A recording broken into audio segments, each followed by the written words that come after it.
New notification ಯಾವಾಗ ಆಗ್ಬೋದು, ಹಾಗೆ ನಮ್ಮ ಪಿ ಸಿ ನೋಟಿಫಿಕೇಷನ್ ಏನಿದೆ, P C P S I notifications ಯಾವಾಗ ಆಗ್ಬೋದು, ಕೆ ಎಸ್ ಯಾವಾಗ ಆಗ್ಬೋದು, ಆ್ಯಂಡ್ ವಿ ಎ ಒ ಯಾವಾಗ ಆಗ್ಬೋದು, ಈ ರೀತಿ ಬಹಳ ಪ್ರಶ್ನೆಗಳಿದೆ ನಮಗೆ.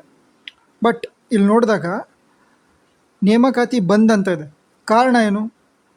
ಈ ಬಿಲ್ ಏನಿದೆ, ಈ ಬಿಲ್ಲನ್ನು ಸ್ಪಷ್ಟೀಕರಣಕ್ಕೆ ಮತ್ತೆ ಗೌರ್ಮೆಂಟ್ಗೆ ಕೊಟ್ಟಿದ್ದಾರೆ. ಸೊ ಈ ಸ್ಪಷ್ಟೀಕರಣ ಸಿಕ್ಕಿದ ಮೇಲೆ ಬಿಲ್ ಏನಾಗುತ್ತೆ, ಆ್ಯಕ್ಟ್ ಆಗುತ್ತೆ, ಕಾಯ್ದೆ ಆಗುತ್ತೆ. ಸೊ ಕಾಯ್ದೆ ಆಗಬೇಕು ಅಂದರೆ ಸ್ಪಷ್ಟೀಕರಣ ಸಿಗಬೇಕು, ಆಮೇಲೆ ಅವ್ರು ಒಪ್ಪಿಗೆ ಕೊಡಬೇಕು. ಈ ರೀತಿ ಭಾಳ ಲಾಂಗ್ ಪ್ರೊಸೀಜರ್ ಇದೆ. ಇವನ್ 2 months ಅಂತ ಇಟ್ಕೊಳ್ಳಿ, ನೋಟಿಫಿಕೇಷನ್ಸ್ ಎಲ್ಲ ಆಗೋದು. ಅಲ್ಲಿವರೆಗೆ ನಿಮ್ಮ ಸಿಲೆಬಸ್ ಏನಿದೆ ಕಂಪ್ಲೀಟ್ ಮಾಡ್ಕೊಳ್ಳಿ. ವಿ ಎ ಒ ನೋಟಿಫಿಕೇಷನ್ ಆಗುತ್ತೆ ಅಂತ ಬಹಳ ಕಡೆ ನ್ಯೂಸ್ ಓಡಾಡ್ತಾ ಇದೆ. ಸೊ ನೀವು ವಿ ಎ ಒ ಕಡೆ ಕಾನ್ಸಂಟ್ರೇಟ್ ಮಾಡಿ. ಪಿ ಸಿ ನೋಟಿಫಿಕೇಷನ್ ಆಗುತ್ತೆ, ಪಿ ಎಸ್ ಐ ಆಗುತ್ತೆ, ಎಲ್ಲ ನೋಟಿಫಿಕೇಷನ್ಸ್ ಆಗುತ್ತೆ. ನಮ್ಮ ತಯಾರಿ ಆಗಿರಬೇಕಷ್ಟೆ. ಈ ರೀತಿ ಬಿಲ್ಲನ್ನು ನೀವು ತಲೆ ಕೆಡಿಸ್ಕೊಬೇಡಿ. ಬಿಕಾಸ್ ಅದು ಬಿಲ್ ಯಾರು ಮಾಡಬೇಕು, ಯಾರು ಸ್ಪಷ್ಟೀಕರಣ ಕೊಡಬೇಕು, ಗೌರ್ಮೆಂಟ್ ಕೊಡ್ತಾರೆ. ಸೊ ಇನ್ನೇನು ಖಾಲಿ ಇದೆಯಲ್ಲ, 2,73,000 ಏನಿದೆ ಇಲ್ಲಿ ಕೊಟ್ಟಿದ್ದಾರಲ್ಲ ಆರ್ಟಿಕಲಲ್ಲಿ, ಇಷ್ಟನ್ನ ಖಾಲಿ ಉಳಿದಿದೆ ಅಂದರೆ ಅದನ್ನು ಭರ್ತಿ ಮಾಡ್ತಾರೆ. ಇವಾಗೆಲ್ಲ ಅಂದರೂ ಹಂತವಾಗಿ ಮಾಡ್ಕೊಂಡು ಹೋಗ್ತಾರೆ. ಬಟ್ ಏನು ಬೇಜಾರಂದರೆ ಹೊಸ ವರ್ಷದ ಪ್ರಾರಂಭದಲ್ಲೇ ಈ ರೀತಿ ಒಂದು ಕಹಿ ಸುದ್ದಿ ಏನು ಬಂದಿದೆ, ಅದೊಂದೇ ನಮ್ಮ ವಿದ್ಯಾರ್ಥಿಗಳಿಗೆ ಬಹಳ ತೊಂದರೆ. ಇಷ್ಟು ವರ್ಷ ಕೂಡ ಕಾದಿದ್ದಾಯಿತು, ಇನ್ನು ನೋಟಿಫಿಕೇಷನ್ ಯಾವಾಗ ಆಗುತ್ತೆ ಅನ್ನೋದು ಬಹಳ ಪ್ರಶ್ನೆ. ಸೊ ಇನ್ನು 2 ತಿಂಗಳಂತ ನೀವು ಇಟ್ಕೊಳ್ಳಿ. ಬಿಕಾಸ್ ಅದು ಪ್ರೊಸೀಜರ್ ಬಹಳ ಇರುತ್ತೆ. ಸ್ಪಷ್ಟೀಕರಣ ಕೊಟ್ಟ ಮೇಲೆ 2 ತಿಂಗಳು ಒಳಗಾದರೂ ಆಗ್ಬೋದು, 2 ತಿಂಗಳು ಮೇಲಾದರೂ ಆಗ್ಬೋದು. ಈ ವರ್ಷದಲ್ಲಿ ನೋಟಿಫಿಕೇಷನ್ಸ್ ಆಗುತ್ತೆ.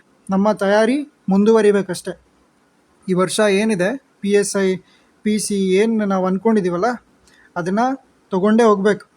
ಓಕೆ, ಇನ್ನು ನೆಕ್ಸ್ಟ್ ವರ್ಷ ನೆಕ್ಸ್ಟ್ ನೋಟಿಫಿಕೇಷನ್ನು ಬೇಡ. ಇಷ್ಟು ದಿವಸ ಆಗೋಯ್ತು ಆಲ್ರೆಡಿ. ವಿ ಎ ಒ ಆದಮೇಲೆ ಭಾಳ ದಿವಸ ಆದಮೇಲೆ ನೋಟಿಫಿಕೇಷನ್ಸ್ ಆಗಿ ಇವಾಗ ಕೆ ಇ ಎ 708 ಪೋಸ್ಟ್ ಏನು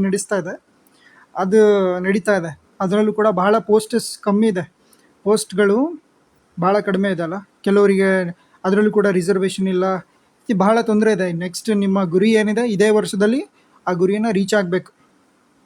ನಿಮ್ಮ ಏನು ತಯಾರಿ ಇದೆ ಅದನ್ನು ಇನ್ನೂ ಚೆನ್ನಾಗಿ ಮಾಡಿ. ಸೆಂಟ್ರಲ್ ಗೌರ್ಮೆಂಟ್ನಲ್ಲಿ ಕಾಲ್ ಮಾಡು, ನೋಟಿಫಿಕೇಷನ್ಸ್ಗೂ ಅಪ್ಲೈ ಮಾಡಿ. ಅಲ್ಲೂ ಕೂಡ ಒಳ್ಳೆ ಪೋಸ್ಟ್ಗಳಿರ್ತವೆ. ನಿಮ್ಮ ಎಲಿಜಿಬಿಲಿಟಿ ನೋಡಿಕೊಂಡು ಅಲ್ಲೂ ಕೂಡ ಅಪ್ಲೈ ಮಾಡಿ. ಸೊ ಅದೇ, ಈ ವರ್ಷದಲ್ಲಿ ಏನು ನೋಟಿಫಿಕೇಷನ್ ಆಗುತ್ತೆ ಅದರಲ್ಲೇ ನಿಮ್ಮ ಕನಸಿನ ಹುದ್ದೆ ತೊಗೊಳ್ಬೇಕಂತ ಡಿಸೈಡ್ ಮಾಡ್ಕೊಳ್ಳಿ. ಇನ್ನು ಮುಂದೆ ಮಾಡೋದು ಭಾಳ ಕಷ್ಟ. ಯಾಕಂದರೆ ಯಾವಾಗ ನೋಟಿಫಿಕೇಷನ್ ಆಗುತ್ತೆ, ರಿಸಲ್ಟ್ ಯಾವಾಗ ಬರುತ್ತೆ, ನೀವು ಯಾವಾಗ ಸೆಲೆಕ್ಟ್ ಆಗಿ ಹುದ್ದೆಗೆ ಜಾಯ್ನ್ ಆಗ್ತೀರಾ, ಇದೆಲ್ಲ ಲಾಂಗ್ ಪ್ರೊಸೆಸ್ ಇರೋದ್ರಿಂದ ನಿಮ್ಮ ಅಧ್ಯಯನ ಮುಂದುವರಿಸಿ. ಯಾವುದೇ ಕಾರಣಕ್ಕೂ ಹಿಂಜರಿಬೇಡಿ. ಬಿಕಾಸ್ ಇಷ್ಟು ದಿವಸ ನಾವು ಇಲ್ಲಿಗೆ ಬಂದುಬಿಟ್ಟಿದ್ದೀವಿ ಅಂದರೆ ಇದನ್ನು ಸಾಧಿಸೇ ಹೋಗ್ಬೇಕಲ್ವ. ಸೊ ಅದೇ, ಇನ್ನೇನು ಮಸೂದೆ ಏನಿದೆ ಅದು ಬಿಲ್ ಆಗುತ್ತೆ ಮುಂದಿನ ದಿವಸಗಳಲ್ಲಿ. ಸ್ಪಷ್ಟೀಕರಣ ಸಿಕ್ಕಿದ ಮೇಲೆ ರಾಜ್ಯಪಾಲರಿಗೆ ಅವರು ಅದನ್ನು ಒಪ್ಕೊಳ್ತಾರೆ. ಅದಾದಮೇಲೆ ನೋಡೋಣ ಏನು ಮುಂದೆ ನ್ಯೂಸಸ್ ಬರುತ್ತೆ, ಅದನ್ನು ನೋಡೋಣ. ಓಕೆ, ಇವತ್ತಿನ ಈ ವಿಡಿಯೋದಲ್ಲಿ ಇಷ್ಟೇ ಆಗಿತ್ತು. ಭಾಳ ಬೇಗ ಅಂದರೆ 2 ತಿಂಗಳು ಒಳಗೆ ಆಗ್ಬೋದು ಅಥವಾ 2 ತಿಂಗಳು ಮೇಲೆ ಆಗ್ಬೋದು.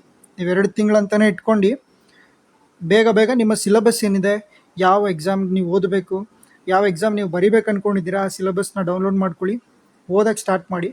ಆದಷ್ಟು ಬೇಗ ನಿಮ್ಮ ಸಿಲೆಬಸ್ ಕಂಪ್ಲೀಟ್ ಮಾಡ್ಕೊಳ್ಳಿ. ಎಕ್ಸಾಮ್ ನೋಟಿಫಿಕೇಷನ್ಸ್ ಆದಮೇಲೆ ನಿಮ್ಮ ರಿವಿಷನ್ ಮಾತ್ರ ಹೊಳಿಬೇಕು. ಅದಕ್ಕಿಂತ ಮುಂಚೆ ಆದರೆ 2 ಸತಿ ರಿವಿಷನ್ ಮಾಡ್ಕೊಬಿಡಿ. ಬಿಕಾಸ್ ಬಹಳ ಕಾಂಪಿಟೇಷನ್ ಇದೆ. ಕ್ವಶನ್ ಪೇಪರ್ ಲೆವೆಲ್ ಕೂಡ ಅಬ್ಸರ್ವ್ ಮಾಡ್ತಾ ಇದ್ದೀರಾ ನೀವು, ಬಹಳ ಕಷ್ಟ ಇದೆ ಅಲ್ವಾ. UPSC ಲೆವೆಲ್ಗೆ ಹೋಗಿದ್ದಾರೆ. ಸೊ ಭಾಳ ಕಷ್ಟ ಇರುತ್ತೆ. ಹಾಗಂತ ಹೆದರುವ ಅವಶ್ಯಕತೆ ಇಲ್ಲ. ನಿಮ್ಮ ಅಧ್ಯಯನವನ್ನು ಆಳವಾಗಿ ಮಾಡಿ, ಸಮಗ್ರವಾಗಿ ಮಾಡಿ, 360 ಡಿಗ್ರಿಯಲ್ಲಿ ಮಾಡಿ. ಓಕೆ, ಖಂಡಿತ ಈ ವರ್ಷ ಒಳ್ಳೆಯದಾಗಲಿ ಅಂತ ಹಾರೈಸ್ತಾ ನೆಕ್ಸ್ಟ್ ವಿಡಿಯೋದಲ್ಲಿ ಸಿಗ್ತೀನಿ. Thank you so much.